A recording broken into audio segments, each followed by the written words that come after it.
Hello everyone. Welcome back to home gardening and more. In this video we will see some rarely discussed facts about how to improve the NPK levels of the soil, and thus promote the yield of our plants. We will be looking into cover crops as a way to improve soil fertility. Also, watch the video till the end to know the list of cover crops that can contribute to the NPK level. It's going to be worthwhile. Okay, let's first understand what cover crops are.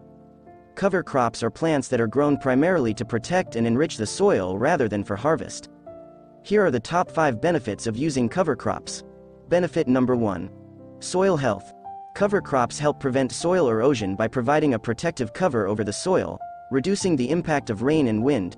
They also improve soil structure, aeration, and water retention. Benefit number 2. Weed suppression. Cover crops can outcompete weeds for nutrients and space, reducing the need for chemical herbicides and manual weed control. Benefit number 3. Nutrient management. Certain cover crops, like legumes, fix atmospheric nitrogen into the soil, reducing the need for synthetic fertilizers. This enhances soil fertility and minimizes nutrient runoff into water bodies.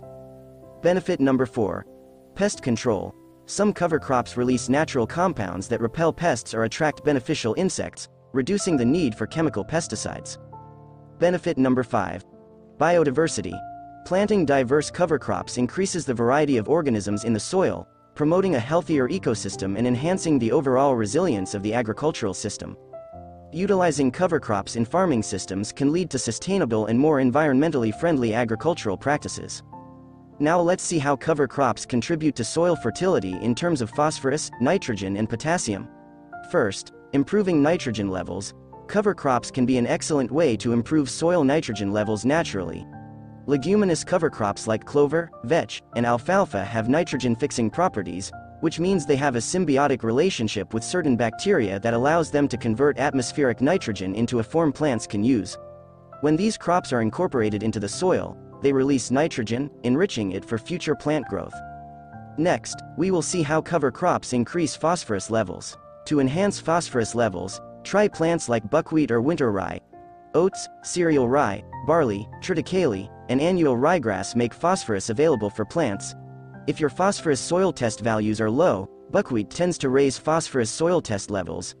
Finally, the use of cover crops to increase potassium levels. For potassium enrichment, options include oats and millet. Each of these cover crops contribute specific nutrients to the soil, benefiting overall fertility.